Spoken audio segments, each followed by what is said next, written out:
তো আজকে আমরা কার্টোগ্রাফিক টেকনিকের ম্যাপ এবং স্কেল এই অংশটা শুরু করব। তো প্রথমে আমরা ম্যাপ সম্পর্কে জানব, কারণ ম্যাপ ছাড়া শুধুমাত্র স্কেলের কোনো ভূমিকা কিন্তু খুব একটা নেই, আছে কিন্তু সেটা আমাদের ভূগোলের ক্ষেত্রে মানচিত্রে সবচেয়ে বেশি প্রয়োজন হয়। তো প্রথমত আমরা ম্যাপ কাকে বলবো, আমরা যদি বলি একটা মানচিত্রের কমপ্লিট একটা ডেফিনেশন, ম্যাপ আমরা কাকে বলবো এটা বলতে পারবেন?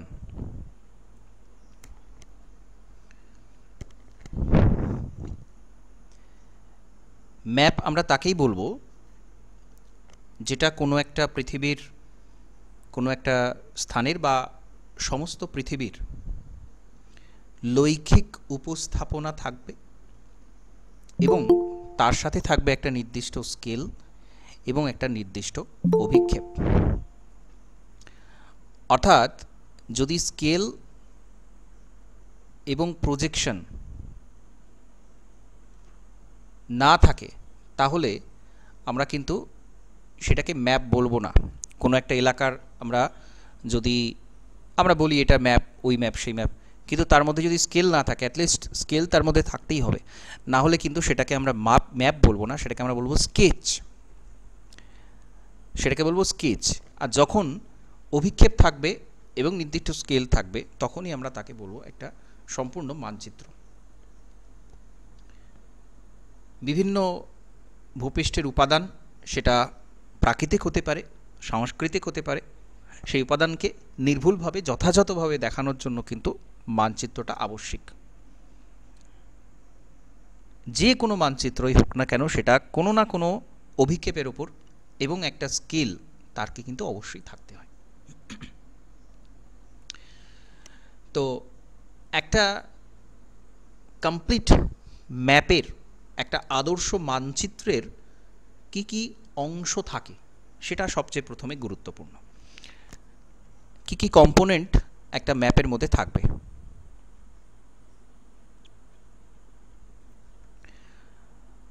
প্রথমত মানচিত্রে একটা শিরোনাম থাকবে, মানচিত্রের ঠিক বিষয়বস্তুটা কি তার জন্য থাকবে একটা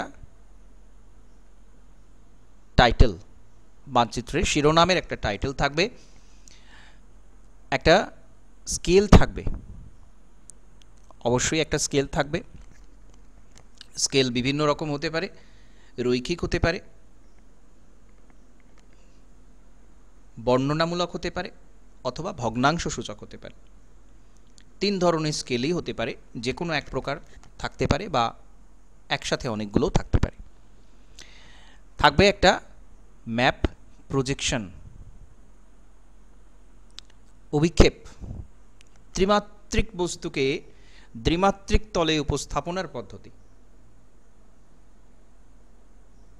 সঠিক একেবারে আকৃতিটাকে তুলে ধরা, আকার আকৃতিকে তুলে ধরা, সেটার জন্য কিন্তু প্রজেকশন আবশ্যিক, না হলে কিন্তু আমরা সেটাকে ম্যাপ বলবো না। কারণ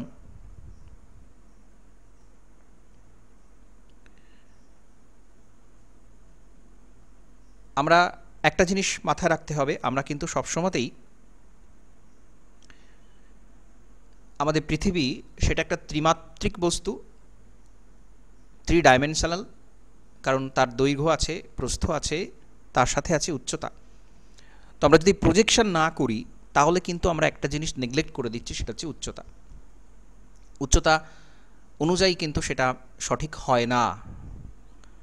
তো সেটা যাতে যথাসম্ভব ঠিক রাখা যায় তার জন্য আমরা একটা প্রজেকশন আবশ্যিকভাবে কিন্তু করি, ম্যাপের প্রজেকশন আমরা আবশ্যিকভাবে করতেই হয়, তবে সেটা একটা সঠিক মানচিত্র দাঁড়ায়। স্যার, হ্যাঁ বলুন। একটা জিনিস বলবো, ওই যে তাহলে যে আমরা ধরুন যে কোনো লেখার পাশে ব্রড কোয়েশ্চেন যেগুলো আগে আসতো তার পাশে যে ম্যাপ গুলো আঁকতাম, ওগুলো তো নট টু স্কেল এক তো থাকতোই, দ্বিতীয়ত প্রজেকশনের উপর তো আঁকতাম না, তাহলে সেগুলোকে কি ম্যাপ বলতে পারি না না, কোনোভাবেই? অবশ্যই ম্যাপ বলতে পারি না, কখনো নয়। আচ্ছা, ম্যাপ তাহলে তখনই হবে, স্কেল থাকবে নির্দিষ্ট এবং প্রজেকশন থাকবে। যদি না থাকে তাহলে সেটা হচ্ছে স্কেচ। আমরা জাস্ট একটা স্কেচ আঁকছি অবস্থান বোঝানোর জন্য কোনো কিছু, বা আমরা বিভিন্ন সময় কাউকে বোঝানোর জন্য, দেখানোর জন্য যে এখানে এটা আছে, তারপরে এটা আছে, তারপরে এটা আছে, দেখবেন বিভিন্ন ডায়েরিতে ভারতের ম্যাপ দেয়া আছে, মানে সেটাকে আমরা ম্যাপ বলবো না, সেটা আমরা ভারতের স্কেচ বলবো, সেটা কখনোই ম্যাপ নয়। ঠিক আছে? ঠিক আছে। হ্যাঁ, তাহলে এইটা হলো। আর কি থাকে? আর একটা থাকে ডিরেকশন লাইন। কারণ ম্যাপের কোনটা সোজা কোনটা উল্টো আমরা কি করে বুঝবো? একটা নির্দিষ্ট দিক থাকতে হবে, দিক নির্দেশক লেখা থাকতে হবে। আমরা মূলত যেটা জিওগ্রাফিক্যাল নর্থ, প্রকৃত উত্তর, সেটাকে আমরা এইভাবে নর্থ লাইন দেখাই, ডিরেকশন লাইন আমরা একটা দেখাই। তো ডিরেকশন লাইন যে শুধু নর্থই থাকতে হবে এরকম নয়, 4টে দিকই থাকতে পারে বা 8টা দিকও থাকতে পারে, কিন্তু দিক নির্দেশক রেখা অবশ্যই থাকতে হবে। তবে আমরা ম্যাপটা কোন দিকে সোজা হচ্ছে কোন দিকে উল্টো হচ্ছে তবে আমরা সেটা বুঝতে পারবো, কোন দিকে নর্থ, কোন দিকে গেলে কি পাবো সেটা আমরা তবে বুঝতে পারবো। একটা হয় ম্যাগনেটিক নর্থ আর একটা হয় জিওগ্রাফিক্যাল নর্থ। এই দুটো কিন্তু আলাদা, কারণ ম্যাগনেট কিন্তু চেঞ্জ হয়, ম্যাগনেটিক পজিশন চেঞ্জ হয়, যেটা আমরা প্যালিওম্যাগনেটিজম পড়তে গিয়ে জেনেছি। সিফোর স্প্রেডিং হোক বা অন্যান্য যেটা একটা প্রামাণ্য হিসেবে ব্যবহার হয়, প্রাচীন শিলা, প্রাচীন চুম্বকত্ব সম্পর্কে আমরা জানতে পারি, তো সেটা কিন্তু আলাদা। একটা জিওগ্রাফিক্যাল নর্থ আর একটা ম্যাগনেটিক নর্থ। তো জিওগ্রাফিক্যাল নর্থ মানে একদম যেটা আমরা উত্তর ধরি, এটা উত্তর, এটা দক্ষিণ, তো সেটা হচ্ছে জিওগ্রাফিক্যাল নর্থ, সে ডিরেকশন লাইন থাকে। আর থাকে কিছু কনভেনশনাল সাইন, কিছু চিহ্ন, কিছু সাংকেতিক উপাদান।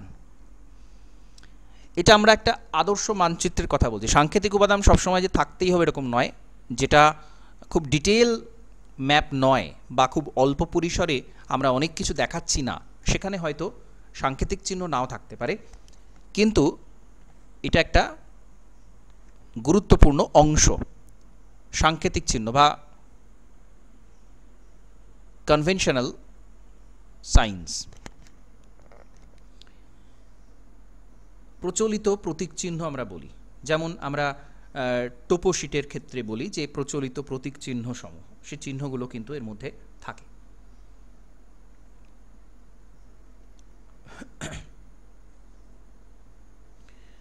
তো অবশ্যই মনে রাখবেন যে স্কেল এবং প্রজেকশন বাদ দিয়ে কখনোই কিন্তু ম্যাপ হয় না। বাকি অংশগুলো কিন্তু মানচিত্রের অন্যতম গুরুত্বপূর্ণ অংশ, বাকিগুলো থাকতে পারে নাও থাকতে পারে, কিন্তু এই দুটো থাকতেই হবে, এই দুটো থাকতেই হবে। আরেকটা থাকে ইন্ডেক্স বা সূচক।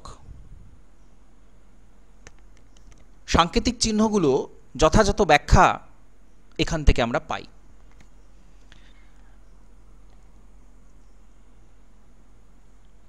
আরেকটা থাকে গ্রিড, যেটা আমরা টোপোগ্রাফিক্যাল ম্যাপে পাই। সার্ভে অফ ইন্ডিয়া যেটা তৈরি করে, যেখানে আমরা বিভিন্ন গ্রিড পাই। তো এই হচ্ছে ওভারঅল এতগুলো উপাদান একটা আদর্শ মানচিত্রে থাকে। মোট 7টা উপাদান একটা আদর্শ মানচিত্রে আমরা দেখতে পাই। হলো, এরপরে আমরা চলে আসব ক্লাসিফিকেশন, শ্রেণীবিভাগ।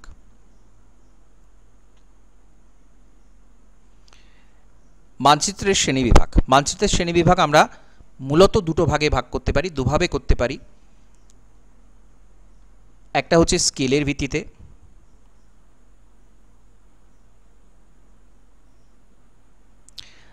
আর একটা হচ্ছে উদ্দেশ্য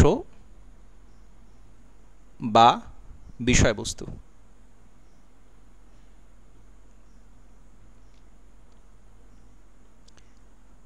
স্কেলের ভিত্তিতে মূলত দুটো ভাগ রয়েছে, একটা হচ্ছে কি বৃহৎ স্কেলের মানচিত্র, আর একটা হচ্ছে ক্ষুদ্র স্কেলের মানচিত্র।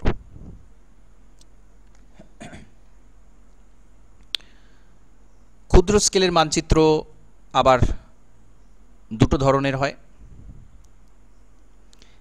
একটা দেওয়াল মানচিত্র, ওয়াল ম্যাপ। আরেকটা হচ্ছে অ্যাটলাস। বৃহৎ স্কেলের মানচিত্র মূলত 3 ধরনের হয়। একটা হচ্ছে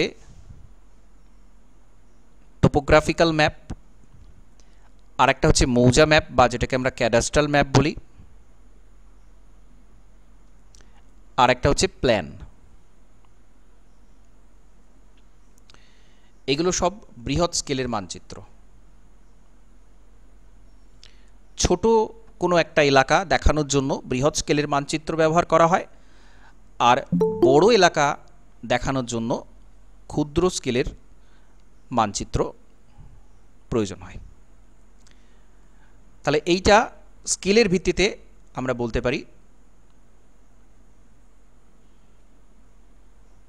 মানচিত্রের শ্রেণীবিভাগ। উদ্দেশ্য এবং বিষয়বস্তু এটা অনুযায়ী আবার আমরা মানচিত্রকে অনেকগুলো ভাগে ভাগ করতে পারি।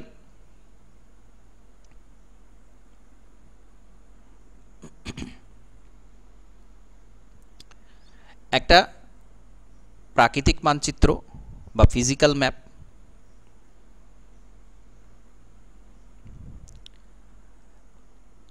আর একটা সাংস্কৃতিক মানচিত্র, কালচারাল ম্যাপ, থিম্যাটিক ম্যাপ,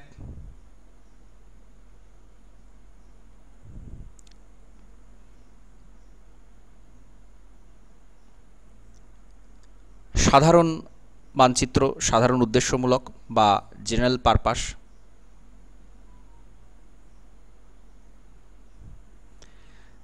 আর তথ্যভিত্তিক বা ডাটা বেসড। তো এতগুলো শ্রেণীবিভাগ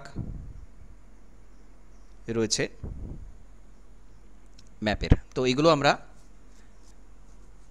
একটা একটা আলোচনা করব, কোনটা কাকে বলা হয়, কার মিনিং কি, সেটা আমরা একটা একটা আলোচনা করব।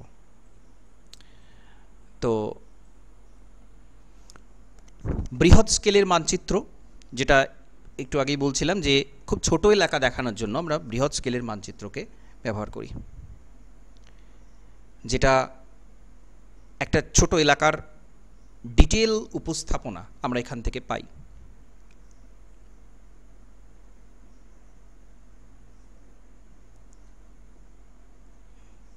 টোপোগ্রাফিক্যাল ম্যাপ, ক্যাডাস্ট্রাল ম্যাপ, কোনো একটা প্ল্যান, প্ল্যান বলতে কোনো প্রকল্পের একটা নকশা,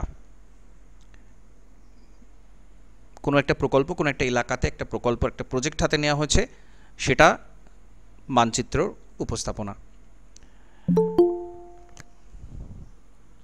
এবার এখানে অবশ্যই টোপোগ্রাফিক্যাল ম্যাপের ডিটেল বিবরণটা এখানে আসবে, অবশ্যই আমরা ছোট করে একটু আলোচনা করে নেব, যদিও টোপোগ্রাফিক্যাল ম্যাপ আমরা ডিটেলে আলোচনা করব। তো টোপোগ্রাফিক্যাল ম্যাপ বৃহৎ স্কেলে আঁকা হয়, যাতে করে ভূমিরূপ, নদ নদী, উদ্ভিদ, প্রাকৃতিক জনবসতি, পথঘাট সমস্ত কিছু, অর্থাৎ ফিজিক্যাল এবং কালচারাল পার্টটাকে উপস্থাপন করা যায়।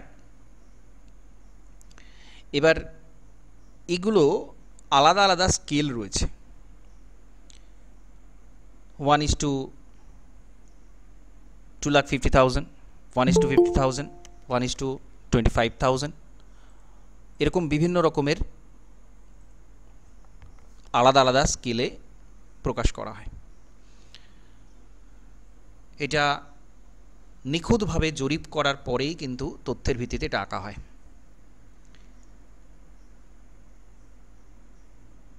কন্ট্রোল লাইনের সাহায্যে, সমোন্নতি রেখার সাহায্যে ভূমিরূপ দেখানো হয়, প্রচলিত প্রতীক চিহ্নের সাহায্যে বিভিন্ন প্রাকৃতিক এবং সাংস্কৃতিক উপাদানটাকে এখানে উপস্থাপন করা হয়। এবার ক্যাডাস্ট্রাল ম্যাপ বা মৌজা মানচিত্র। ক্যাডাস্ট্রাল ম্যাপটা কি? এটাও এর যে স্কেল থাকে, ক্যাডাস্ট্রাল ম্যাপের স্কেলটা খুব ইম্পর্ট্যান্ট। কি স্কেল থাকে বলুন?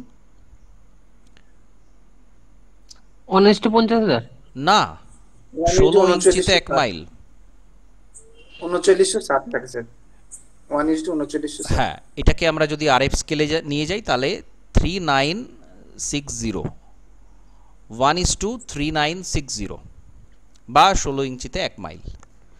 এইটা একদম মনের মধ্যে গেঁথে নেবেন, এটা মোস্ট ইম্পর্টেন্ট, খুব ইম্পর্টেন্ট কোয়েশ্চেন এটা। স্যার বলছিলাম কি ওই মাঝারি স্কেলটা যে পড়েছিলাম বইয়ে ওইটা স্যার, ক্ষুদ্র কোনটা? স্কেল, মাঝারি স্কেল এবং বৃহৎ স্কেল। হ্যাঁ, ওটা আমরা টোপোগ্রাফিক্যাল ম্যাপ ডিটেলে করার সময় আলোচনা করব, ঠিক আছে? ঠিক। তো এখানে আমরা এই ক্যাডাস্ট্রাল ম্যাপে কি থাকে, জমির দাগ নম্বর অনুযায়ী সুনির্দিষ্টভাবে এটা কিন্তু পরিমাপ, এবং এটা অত্যন্ত সূক্ষ্ম পরিমাপ, খুব ডিটেল নির্ভরযোগ্য একটা পরিমাপ। দাগ নম্বর ধরে খুব সহজে এটা বের করে নেওয়া যায়। মৌজা মানচিত্র থেকে আমরা ক্রোম্যাটিক ম্যাপ তৈরি করতে পারি। মৌজা ম্যাপ থেকে ভূমি ব্যবহার, কোন ধরনের ভূমি, কোনটা কৃষি জমি, কোনটা বসবাস করার জমি, এই সমস্ত যে ল্যান্ড ইউজ রয়েছে, ভূমির ব্যবহার রয়েছে, সেখান থেকে আমরা ভূমির ব্যবহার সংক্রান্ত ক্রোম্যাটিক ম্যাপ তৈরিতে এই ক্যাডাস্ট্রাল ম্যাপটাকে আমরা ইউজ করতে পারি। তাহলে এরকম প্রশ্ন হতে পারে যে ক্রোম্যাটিক ম্যাপ সেটার জন্য কোনটা উপযোগী, তাহলে সেটা হচ্ছে ক্যাডাস্ট্রাল ম্যাপ বা মৌজা ম্যাপ। আর হচ্ছে প্ল্যান, একটা প্রকল্প করা হচ্ছে, ঘরবাড়ি তৈরি হতে পারে, সেটা বাড়ি তৈরির জন্য যে প্ল্যান সেটাও দেখবেন, সেটাও স্কেল অনুযায়ী করা হয়। কোনো একটা জলবিদ্যুৎ কেন্দ্র, কোনো একটা তাপবিদ্যুৎ কেন্দ্র, একটা গ্যালারি তৈরি, এই সমস্ত জায়গাতেই পরিকল্পনার প্ল্যানের প্রয়োজন হয়। সেক্ষেত্রে কিন্তু এই বৃহৎ স্কেলের ম্যাপ দিয়ে ডিটেলে সেই ম্যাপটাকে প্রস্তুত করা হয়। তাহলে এটা হচ্ছে বৃহৎ স্কেলের ম্যাপের ডিটেল বিবরণ। এবার ক্ষুদ্র স্কেলের ম্যাপ, যেটা দেওয়াল মানচিত্র এবং অ্যাটলাস, এই দুটো তফাৎ কোথায়? দেওয়াল মানচিত্র যেটা আমরা শ্রেণীকক্ষে ব্যবহার করি, ভূপ্রকৃতি, নদ নদী, স্বাভাবিক উদ্ভিদ, জলবায়ুর বিভিন্ন উপাদান যেমন বৃষ্টিপাত, উষ্ণতার বণ্টন, সড়কপথ, রেলপথ, দেশ মহাদেশ, এই যে ডিটেল উপস্থাপনা বড় বড় এলাকার, সেটা আমরা দেওয়াল মানচিত্রের সাহায্যে, যেটা শ্রেণীকক্ষে ব্যবহার করা হয় মূলত, সেটা হচ্ছে দেওয়াল মানচিত্র, দেওয়ালে টাঙিয়ে রাখার জন্য। আর হচ্ছে অ্যাটলাস ম্যাপ। অ্যাটলাস কাকে বলি আমরা? একাধিক মানচিত্রকে যখন বইয়ের আকারে প্রকাশ করা হয় তখন তাকে বলা হয় অ্যাটলাস। এর স্কেলটা কিন্তু দেওয়াল মানচিত্রের থেকেও ছোট হয়, কারণ এটা আরও কম পরিসরে বড় এলাকা দেখানো হচ্ছে। দেওয়াল মানচিত্র তো অনেকটা বড় হয়, সেখানে কিন্তু স্কেলটা এতটা ক্ষুদ্র স্কেল প্রয়োজন হয় না। অ্যাটলাস ম্যাপ হচ্ছে সব থেকে ক্ষুদ্র স্কেলে প্রকাশিত মানচিত্র। তাহলে এখান থেকে একটা প্রশ্ন হতে পারে, অ্যাটলাস ম্যাপ, কারণ সেটা সবচেয়ে ছোট ম্যাপ, তার স্কেলটা সবচেয়ে ছোট হয়। ক্ষুদ্র স্কেলে সবচেয়ে ক্ষুদ্র স্কেল হচ্ছে অ্যাটলাস। যত বড় এলাকাকে যত ছোট জায়গায় দেখানো হবে তত স্কেলটা আমরা বলছি ক্ষুদ্র স্কেল।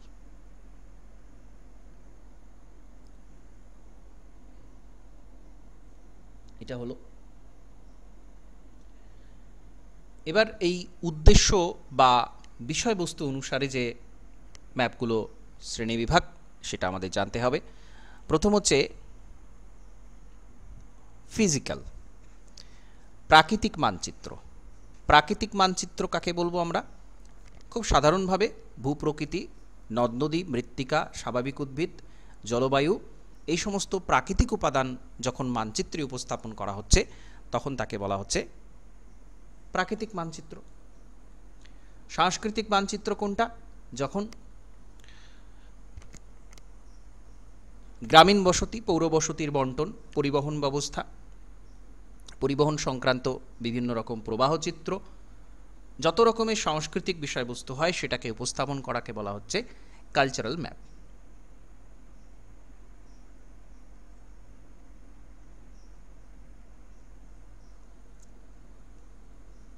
আর হচ্ছে থিম্যাটিক ম্যাপ বা বিষয়ানুগ মানচিত্র।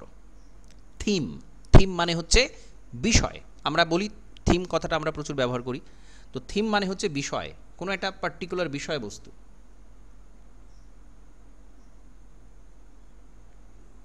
মানচিত্রে আমরা কি করি, সাধারণত একাধিক ভৌগোলিক উপাদানকে উপস্থাপন করি। তো সেটা না করে যখন একটা নির্দিষ্ট উপাদানের উপর গুরুত্ব দেওয়া হচ্ছে, নির্দিষ্ট বিষয়ের উপর গুরুত্ব দেওয়া হচ্ছে, তাকে বলা হচ্ছে বিষয়ানুগ বা থিম্যাটিক ম্যাপ। কি বিষয়? ধরা যাক একটা আবহাওয়ার অবস্থা বলা হচ্ছে, বৃষ্টিপাতের বন্টন দেখানো হচ্ছে, খনিজের বন্টন দেখানো হচ্ছে, শিল্পের অবস্থান দেখানো হচ্ছে। এই সমস্ত যখন দেখা হচ্ছে, স্পেসিফিক একটাই মাত্র দেখানো হচ্ছে কোনো বিষয়, তখন তাকে বলা হচ্ছে থিম্যাটিক ম্যাপ। থিম মানে হচ্ছে বিষয়, এটা মনে রাখবেন, তাহলে দেখবেন বাকিটা মনে পড়ে যাবে। এবার জেনারেল পারপাস ম্যাপ, সাধারণ উদ্দেশ্যমূলক মানচিত্র।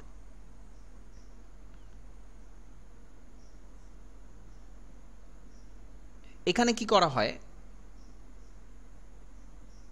প্রাকৃতিক এবং সাংস্কৃতিক দুটো ধরনেরই ভৌগোলিক উপাদানকে উপস্থাপন করা হয়। একটা মাত্র ভৌগোলিক উপাদানের উপর এখানে গুরুত্ব আরোপ করা হয় না। অর্থাৎ থিম্যাটিক ম্যাপের ঠিক উল্টো হচ্ছে জেনারেল পারপাস ম্যাপ। দুটো উপাদানের মধ্যেই খুব সম্পর্কটা আমরা পরিষ্কার বুঝতে পারি। ধরা যাক একটা ম্যাপে ভূপ্রকৃতি এবং নদ নদী দুটো দেখানো আছে, একটার সাথে একটা ডাইরেক্ট রিলেশন রয়েছে, তো সেটা কিন্তু আমরা এখান থেকে নির্ণয় করতে পারবো, দুটোর মধ্যে কম্পেয়ার করতে পারবো। এটা হচ্ছে এর মূল বৈশিষ্ট্য, উদ্দেশ্য, একসাথে উপস্থাপন। ডাটা বেসড ম্যাপ, তথ্যভিত্তিক মানচিত্র, মূলত গুণগত বা পরিমাণগত যে কোনোভাবে এটাকে প্রকাশ করা হতে পারে, কোয়ালিটেটিভ বা কোয়ান্টিটেটিভ। কোয়ালিটেটিভ কি? যেমন উদ্ভিদের বন্টন, মৃত্তিকার বন্টন, জাতি বা ধর্ম, এগুলো। আর যখন পরিসংখ্যার উপর ভিত্তি করে মানচিত্র প্রস্তুত করা হয়, যেমন সমমান রেখাচিত্র, আইসোপ্লেট ম্যাপ, ডট ম্যাপ, বিন্দু মানচিত্র, ফ্লো লাইন ম্যাপ, প্রবাহ রেখা মানচিত্র, এরকম ধরনের ম্যাপগুলো হচ্ছে ডাটা বেসড ম্যাপ।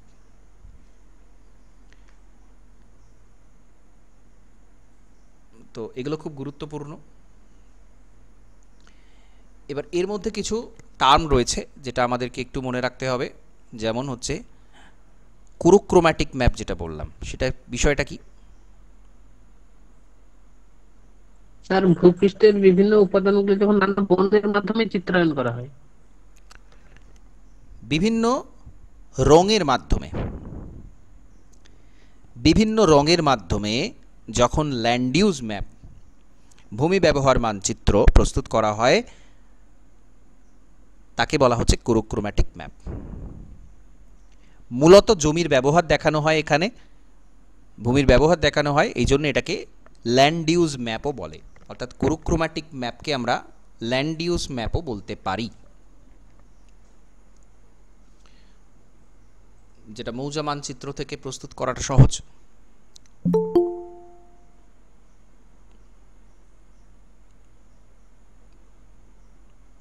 কোরোক্রোম্যাটিক হলো কোরোপ্লেট, কোরোপ্লেট ম্যাপ।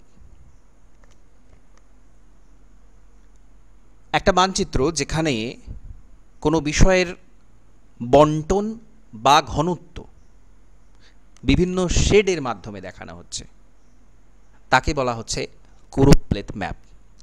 অর্থাৎ একটা জায়গা রয়েছে, একটা ম্যাপ, সেখানে বিভিন্ন এলাকার বন্টন বা ঘনত্ব দেখানো হচ্ছে। আমরা ধরা যাক জনঘনত্ব মাপছি কোনো একটা জায়গাতে, তো আমরা এভাবে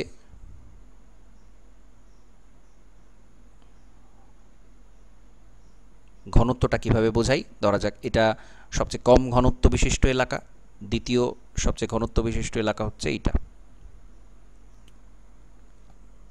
এভাবে দেখালাম। তৃতীয় সব থেকে ঘনত্ব বিশিষ্ট এলাকা হচ্ছে এইটা, তাহলে এখানে আমরা এইভাবে দেখালাম। চতুর্থ ঘনত্ব বিশিষ্ট এলাকা হচ্ছে এইটা, তাহলে এখানে আমরা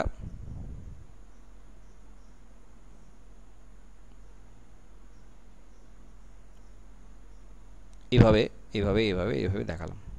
তাহলে একটা ঘনত্ব আমরা এখান থেকে উপস্থাপন করতে পারছি। যখনই এই ঘনত্বটা দেখানো হবে তখনই এটাকে আমরা বলছি কোরোপ্লেথ ম্যাপ। শেডের মাধ্যমে দেখাবো কোনো কিছুর বন্টন বা ঘনত্ব, তাকে আমরা বলছি কোরোপ্লেথ ম্যাপ। আইসোপ্লেথ কোরোপ্লেথ ম্যাপটা হ্যাঁ একই কালার দিয়ে বিভিন্ন শেডেও তো দেখাতে হ্যাঁ পারি, হ্যাঁ, ওটাও তো কালারের ডেনসিটি দিয়েও দেখানো হয়, মূলত ডেনসিটি দিয়ে দেখানো হয়।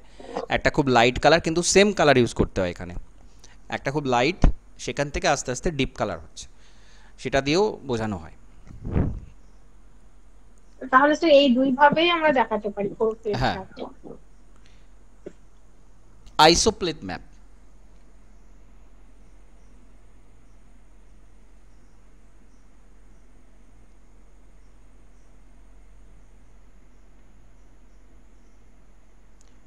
একই বৈশিষ্ট্য সম্পন্ন বিষয়ে, সেটাকে আমরা রেখার সাহায্যে যখন দেখাচ্ছি, দিয়ে কোনো বিষয়ের বন্টন দেখাচ্ছি, তাকে আমরা বলছি আইসোপ্লেথ। সমমান মানচিত্র।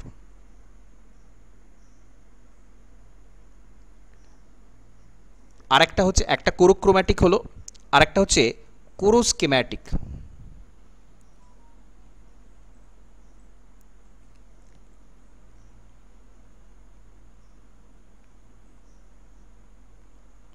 কোরোস্কেম্যাটিক মানচিত্রের বিভিন্ন উপাদান বা বিষয়ের বন্টন কোনো একটা ছবির মাধ্যমে বা সিম্বলের মাধ্যমে দেখানো হচ্ছে, তাকে বলা হচ্ছে কোরোস্কেম্যাটিক ম্যাপ।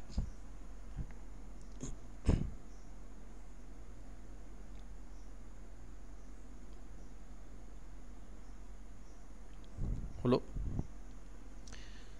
ছবি বা চিহ্ন দিয়ে বিভিন্ন বন্টন, বিভিন্ন বিষয়ের বন্টন, সেটা আমরা পিক্টোরাল হতে পারে বা সিম্বলিক হতে পারে, ছবি দিয়ে বা চিহ্ন দিয়ে দেখাচ্ছি, তাকে বলা হচ্ছে কোরোস্কেম্যাটিক ম্যাপ।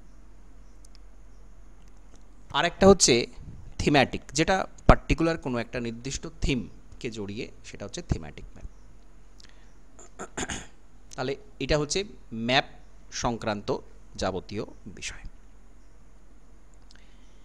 এবার আমরা চলে আসব স্কেল।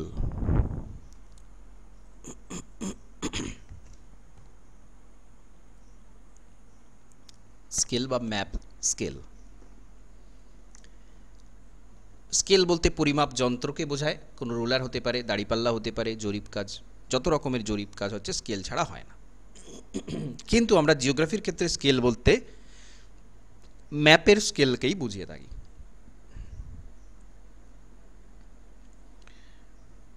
একটা আমরা বাংলাতে কি বলি, একটা ম্যাপকে আমরা বলি মানচিত্র। শুধু চিত্র আমরা বলি না, যদিও সেটা চিত্রই, কিন্তু শুধু চিত্র বলি না, আমরা বলি মানচিত্র। তো এই মান যতক্ষণ না থাকছে, অর্থাৎ এই পরিমাপ, মান না থাকলে কিন্তু আমরা সেটাকে ম্যাপ বলছি না, মানচিত্র বলছি না। যেটা আমি একটু আগেই বলছিলাম, ম্যাপ বলতে গিয়ে যে স্কেল ছাড়া কিন্তু সেটাকে আমরা ম্যাপ বলতেই পারি না।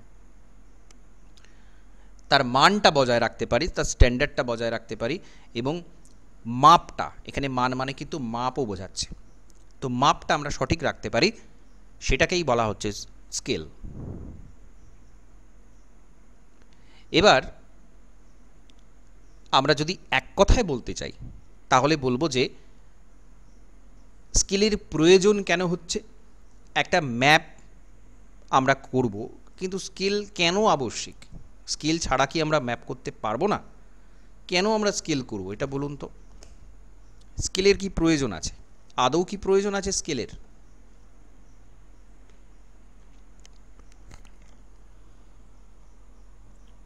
স্যার পৃথিবী পৃষ্ঠের নানা উপাদানের মানচিত্রের ক্ষুদ্র পরিসরে যথাযথ উপস্থাপন করা যায় এই স্কেলের হ্যাঁ, মাধ্যমে। তো জটিলে আর যাওয়ার দরকার নেই।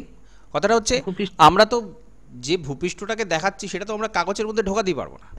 আমরা একটা বিরাট বড় জায়গা দেখাচ্ছি বা ছোট জায়গা দেখালেও আমরা তো সেটা কাগজের মধ্যে ঢুকিয়ে দিতে পারবো না, কারণ কাগজটা ছোট, সেই জায়গাটা অনেক বড়। তাহলে কোনো একটা বড় এলাকাকে আমরা যদি ছোট করে দেখাতে চাই, আমরা কি অনুপাতে ছোট করলাম, কতটা ছোট করলাম? আমরা যদি ভারতের ম্যাপটা আঁকি বা যে কোনো জায়গার যদি একটা ম্যাপ আঁকি, তাহলে আমি এটাকে কি অনুপাতে ছোট করেছি? জম্মু কাশ্মীরের এই জায়গাটা, এটা তো জম্মু কাশ্মীর পুরোটা নয়, এর মধ্যে ধরে যায়নি জম্মু কাশ্মীরটা, তাহলে কি অনুপাতে আমি ভূমিভাগ থেকে ম্যাপের মধ্যে নিয়ে এলাম, সেই অনুপাতটাই হচ্ছে স্কেল। অর্থাৎ স্কেল মানে হচ্ছে দুটো স্থানের প্রকৃত দূরত্ব এবং মানচিত্রের দূরত্বের মধ্যেকার যে অনুপাত, তাকে আমরা বলছি স্কেল। কি অনুপাত? এটা ছোটো ছোটো আমরা যদি একটা 1:50,000 লিখি, তার মানে এটা দাঁড়াচ্ছে যে ভূমিভাগটাকে আমরা 50,000 বার ছোট করেছি। ভূমিভাগটাকে আমরা 50,000 বার ছোট করে তবে একটা জায়গাতে উপস্থাপন করছি, তবে আমি বলছি সেই স্কেলটার মান হচ্ছে 1:50,000। তেমনি যে কোনো এলাকাকে আমরা ঠিক যতবার ছোট করে কাগজের মধ্যে নিয়ে আসছি, সেটাই হচ্ছে তার মানচিত্রের মাপ, তার স্কেলের মান, সেটাই হচ্ছে তার স্কেল বা মানচিত্রের স্কেল।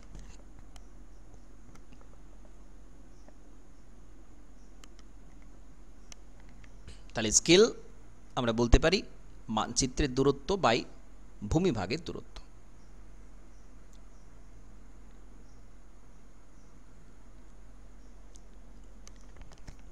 এবার স্কেল কত রকমের হতে পারে? স্কেল 3 ধরনের হতে পারে, যেটা আমরা ম্যাপের স্কেল পড়তে গিয়ে দেখলাম। একটা হচ্ছে স্টেটমেন্ট, বিবৃতি বা বিবৃতিমূলক স্কেল। আর একটা হচ্ছে ভগ্নাংশ সূচক স্কেল বা আরএফ স্কেল।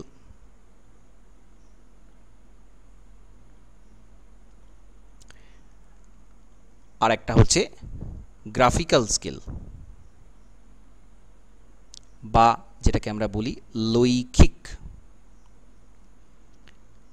লৈখিক স্কেল।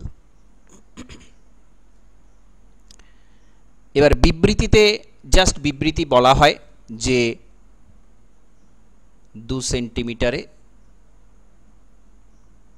1 কিলোমিটার, বিবৃতি দিয়ে দেওয়া হলো, স্টেটমেন্ট দিয়ে দেওয়া হলো ডাইরেক্ট। আরএফ স্কেলের ভগ্নাংশটা লেখা থাকে 1:50,000, ভগ্নাংশ লেখা থাকলো। গ্রাফিক্যাল স্কেল আবার অনেকভাবে উপস্থাপন করা হয়। লৈখিক স্কেল, যেটা লৈখিক, এটা কিন্তু লৈখিক স্কেলকে আমরা মূলত 3 ভাবে দেখাতে পারি। একটা হচ্ছে লিনিয়ার স্কেল বা রৈখিক স্কেল। লিনিয়ারের আবার 2টো ভাগ আছে, একটা হচ্ছে সিম্পল লিনিয়ার, আর একটা হচ্ছে কম্পারেটিভ লিনিয়ার। সিম্পল লিনিয়ার আর কম্পারেটিভ লিনিয়ার। ডায়াগোনাল স্কেল বা কর্নিক স্কেল, আর হচ্ছে ভার্নিয়ার স্কেল। বিভিন্নভাবে আমরা লৈখিক উপস্থাপন করতে পারি। এবার বিবৃতিমূলক স্কেলের কিছু সুবিধা অসুবিধা আছে। বিবৃতিমূলক স্কেল খুব সহজ সরল, এখানে কোনো জটিলতা নেই, সরাসরি বলা রয়েছে। যে কোনো ব্যক্তি তিনি খুব সহজে সেটা বুঝে যাবেন, কোনো অঙ্ক কষে হিসাব কষার কোনো আলাদা করে প্রয়োজন কিছু হচ্ছে না, এটা খুব সহজে তিনি বুঝে যেতে পারছেন। অসুবিধা কি না, যে ভাষায় লেখা থাকে সেই ভাষা যদি কোনো ব্যক্তির না জানা থাকে, তাহলে তিনি সেটা অনুধাবন করতে পারবেন না।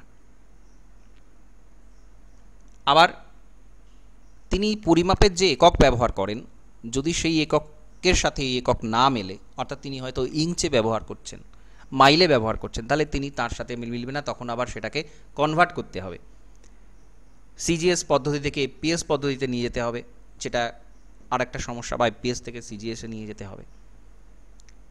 মানচিত্রকে যদি ছোট বা বড় করা হয় তখন সেটা স্কেলের পরিবর্তন হয়ে যায়, নতুন করে আবার স্কেলের হিসাব করতে হয়, তো সেটা কিন্তু তখন আর সঠিক থাকে না। আমরা যদি একটা সঠিক মানচিত্রের স্কেলকে আমরা যদি ফটোকপি করি, সেই ফটোকপি করলে সেটা যদি ছোট বড় হয়ে যায় তখন আর তার স্কেল কিন্তু সরাসরি কখনোই সেটা কিন্তু ঠিক থাকবে না। তাহলে এটা হচ্ছে স্টেটমেন্ট স্কেলের সুবিধা অসুবিধা এবং কাকে বলে। আরএফ স্কেল, ভগ্নাংশজ স্কেল, মানচিত্রের দূরত্ব, ভূমিভাগের দূরত্ব অনুপাত হিসেবে ব্যবহার করছি আমরা, কত অনুপাতে ছোট করা হয়েছে সেটাকে ব্যবহার করা হয়। এর সবচেয়ে সুবিধা হচ্ছে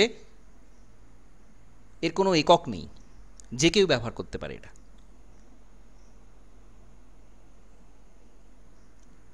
বিবৃতিমূলক স্কেলে এটাকে কনভার্ট করা যায়, রৈখিক স্কেলে কনভার্ট করা যায়, খুব সহজে করা যায়। তো কিন্তু সমস্যা হচ্ছে কি এখানে ক্যালকুলেশন করতে হয়, সঠিক মাপটা পাওয়ার জন্য ক্যালকুলেশন করতে হয়, ছোট বা বড় করলে সেখানেও এটা পরিবর্তিত হয়ে যায়, তো এটা একটা বড় সমস্যা। আর হচ্ছে গ্রাফিক্যাল স্কেল বা লৈখিক স্কেল। তিন ধরনের হয়, লিনিয়ার, ডায়াগোনাল আর ভার্নিয়ার। লিনিয়ার কাকে বলবো? যখন কোনো স্কেলকে সরল রেখার মাধ্যমে প্রকাশ করা হয় তাকে বলা হয় রৈখিক স্কেল। লিনিয়ার মানে হচ্ছে সরল রেখার মাধ্যমে প্রকাশ করা হচ্ছে, তাকে বলা হচ্ছে রৈখিক স্কেল। এটাকে আবার দুভাগে করা হয়, একটা সরল রৈখিক আর একটা হচ্ছে কম্পারেটিভ। যখন সরল রৈখিক পদ্ধতিতে করি তখন আমরা সেখানে প্রাইমারি ডিভিশন, মুখ্য ভাগ দেখাই, গৌণ ভাগ দেখাই, সেকেন্ডারি ডিভিশন।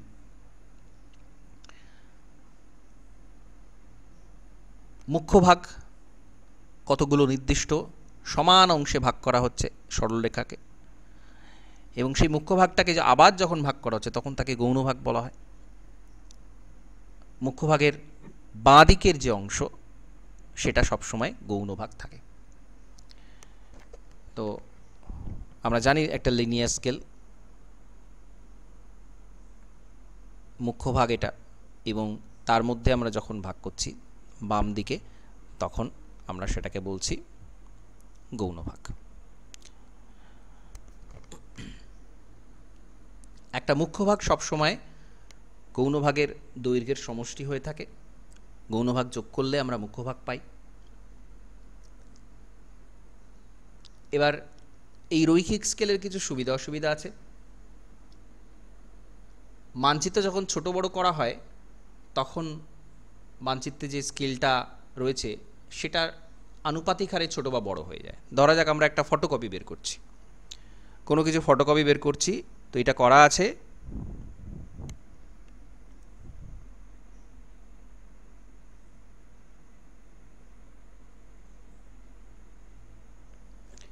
আমরা ফটোকপিতে দেখলাম ম্যাপটা একটু বড় হয়ে গেল, তার সাথে সাথে কিন্তু এই যে স্কেলটা আঁকা আছে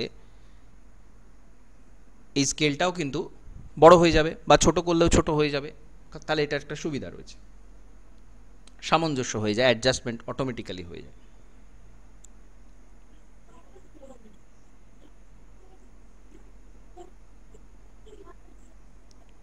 তো রৈখিক স্কেল মোটামুটি 12-13 সেন্টিমিটার বা 5 ইঞ্চি সাধারণত হয়ে থাকে, কারণ একটা কাগজের উপস্থাপনার জন্য সেটা সবথেকে আদর্শ উপস্থাপন সেখান থেকে হয়। তো এগুলো হলো লিনিয়ার স্কেল।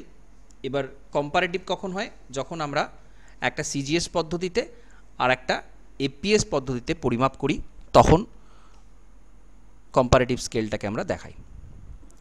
আচ্ছা, এবার ডায়াগোনাল স্কেল। প্রথমত ডায়াগোনাল স্কেলের প্রয়োজন কি আছে? আমরা তো লিনিয়ার স্কেল দিয়েই করে দিতে পারতাম, ডায়াগোনাল স্কেল আমাদের কেন প্রয়োজন হয়?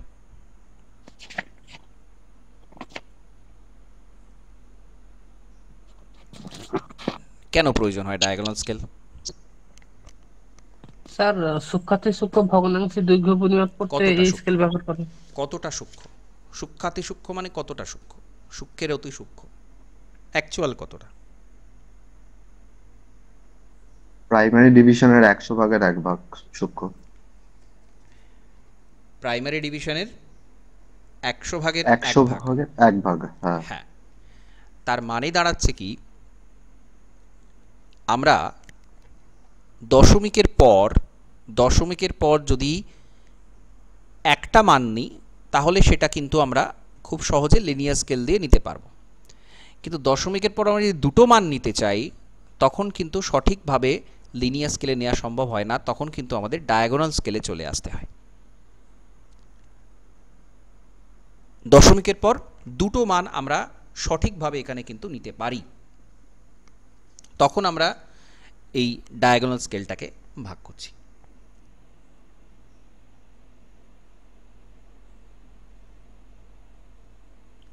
আমরা লিনিয়ার স্কেলের ক্ষেত্রে মুখ্য ভাগ, গৌণ ভাগ, এই দুটো ভাগ ভাগ করছিলাম। এটাকে আমরা আরও একটা এক্সট্রা টারসিয়ারি ডিভিশন,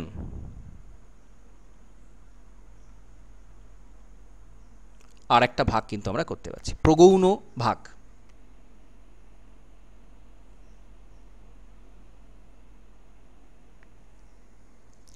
তো এটা ইম্পর্টেন্ট বিষয়।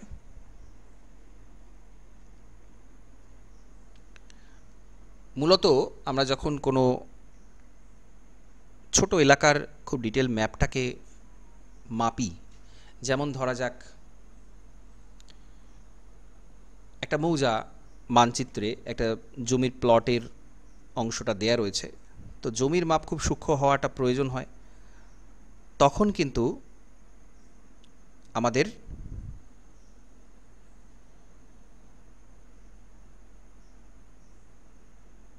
ডায়াগোনাল স্কেল ছাড়া আমরা কিন্তু সূক্ষ্ম মাপটা পাবো না।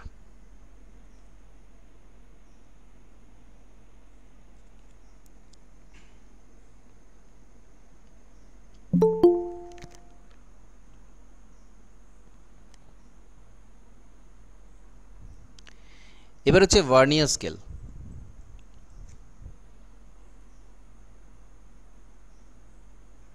ভার্নিয়ার স্কেল যখন আমরা দশমিকের পর তিনটে সংখ্যার মাপ সঠিকভাবে নেওয়া প্রয়োজন হয়, তখন আমরা কিন্তু ভার্নিয়ার স্কেল ব্যবহার করি। 1631 খ্রিস্টাব্দ নাগাদ গণিতবিদ পিয়ার ভার্নিয়ার একটা পরিমাপ যন্ত্র উদ্ভাবন করেন, যেটাকে ভার্নিয়ার যন্ত্র বলা হয়। তো সেখান থেকেই এই ভার্নিয়ার স্কেল নামটা এসেছে।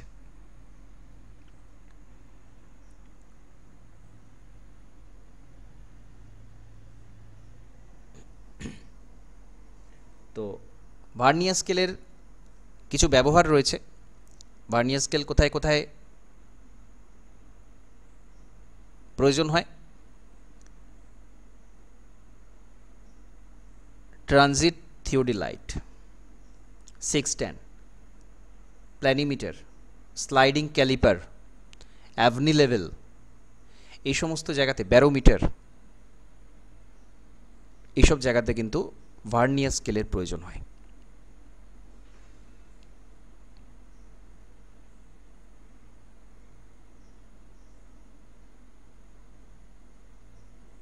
তো এগুলো মোস্ট ইম্পর্ট্যান্ট। কোথায় কোথায় এর ব্যবহার রয়েছে, কিভাবে এর ব্যবহার করা হয়?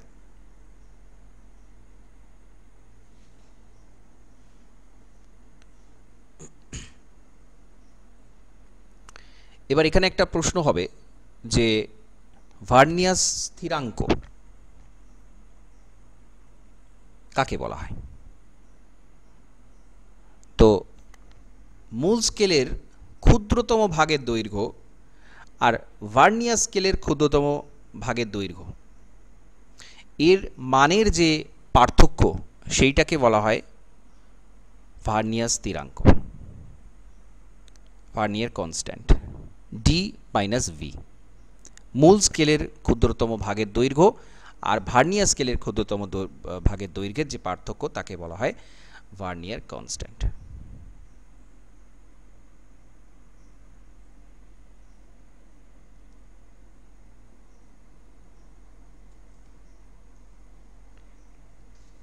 তো এই হচ্ছে আমাদের স্কেলের মূল বিষয়বস্তু। ম্যাপ হোক বা স্কেল, যে পয়েন্টগুলো বললাম মনে রাখবেন এগুলো। আর আরেকটা বিষয় হচ্ছে যেটা টোপোগ্রাফিক্যাল ম্যাপের যে স্কেলের বিষয়টা, সেটা আমরা আবার টোপোগ্রাফিক্যাল ম্যাপের মধ্যে আলাদা করে পড়ব।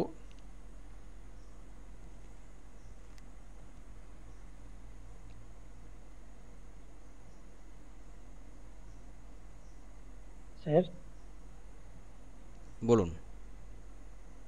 ভার্নিয়ার স্কেলের যে প্রকারভেদগুলো ওগুলো কি পড়তে হবে না? না, খুব বেশি ডিটেলে যাওয়ার প্রয়োজন নেই। ভার্নিয়ারের ব্যবহার কোথায় হয় বা কী ধরনের কি রয়েছে সেইগুলো জানলেই চলবে। ঠিক আছে, এবার ছোট করে আমি বলে দিচ্ছি একটু ভার্নিয়ার যে ক্লাসিফিকেশানগুলো, খুব বেশি ডিটেলস যাওয়ার প্রয়োজন নেই, কিন্তু জাস্ট জেনে রাখবেন। দেখুন, ভার্নিয়ারে যদি আমরা টাইপ হিসাব করতে চাই,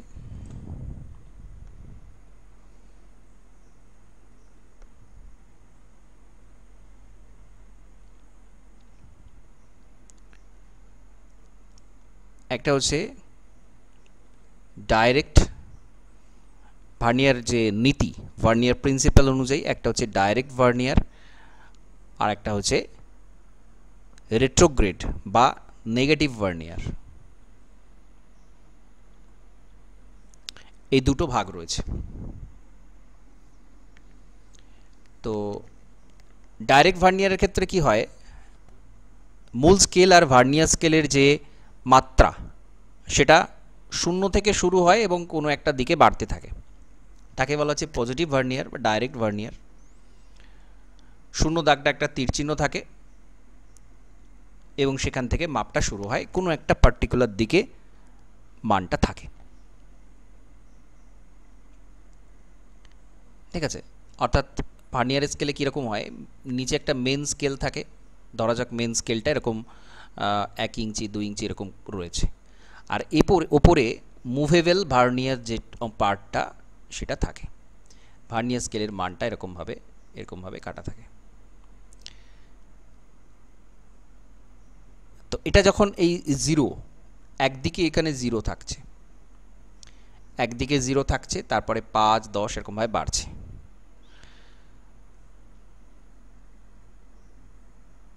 এইদিকে বাড়ছে, এটা হচ্ছে ডাইরেক্ট ভার্নিয়ার। আর রেট্রোগ্রেড ভার্নিয়ার যেটা, সেটা মূল স্কেলের যে মান সেটা বিপরীত দিকে, ডান দিকে বাঁ দিকে দুদিকেই বাড়তে থাকে, সেটাকে রেট্রোগ্রেড বা নেগেটিভ ভার্নিয়ার বলে। স্কেলের আমরা বলতে পারি ডান দিক থেকে বাঁ দিকে এটা বাড়ে।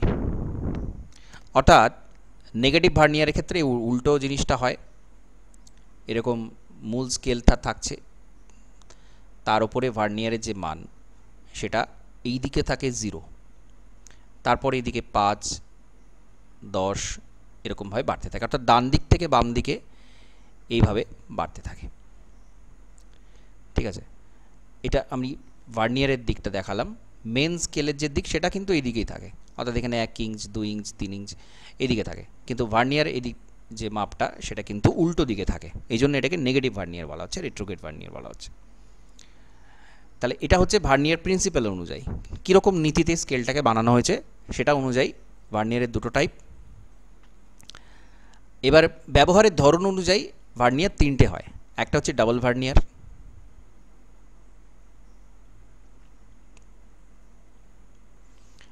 ডাবল ভার্নিয়ার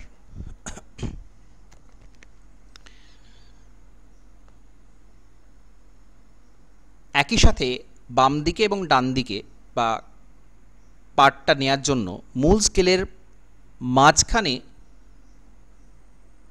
অর্থাৎ 0 দাগ থেকে দুদিকে যখন ভার্নিয়ার আঁকা থাকে তাকে বলা হয় ডাবল ভার্নিয়ার। এদিকেও মাপা যাবে, এদিকেও মাপা যাবে, তাকে বলা হচ্ছে ডাবল ভার্নিয়ার। যেমন ট্রানজিক থিওডিলাইট যেটা, সেখানে কিন্তু এরকম ডাবল ভার্নিয়ার রয়েছে।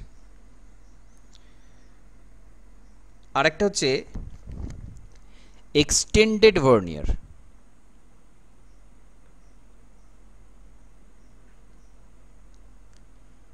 এক্সটেন্ডেড ভার্নিয়ার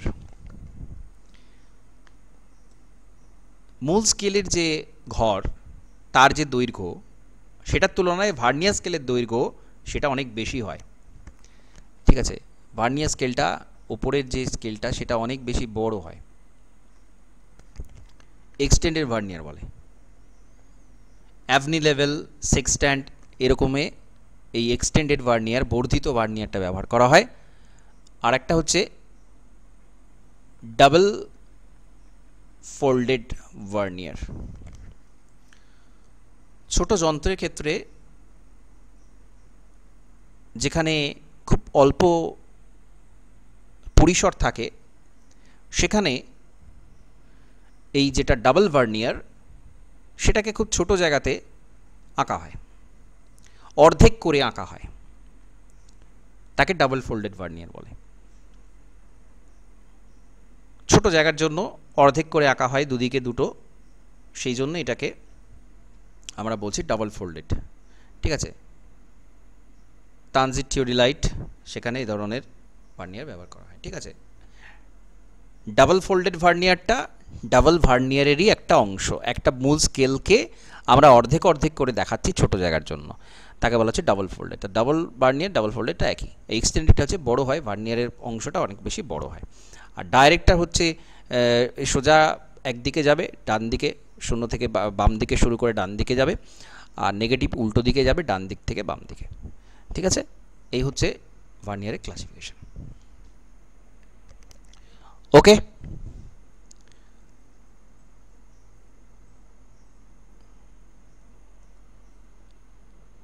ঠিক আছে, তাহলে আজকের ক্লাসটা এখানে কমপ্লিট করছি। নমস্কার, ধন্যবাদ।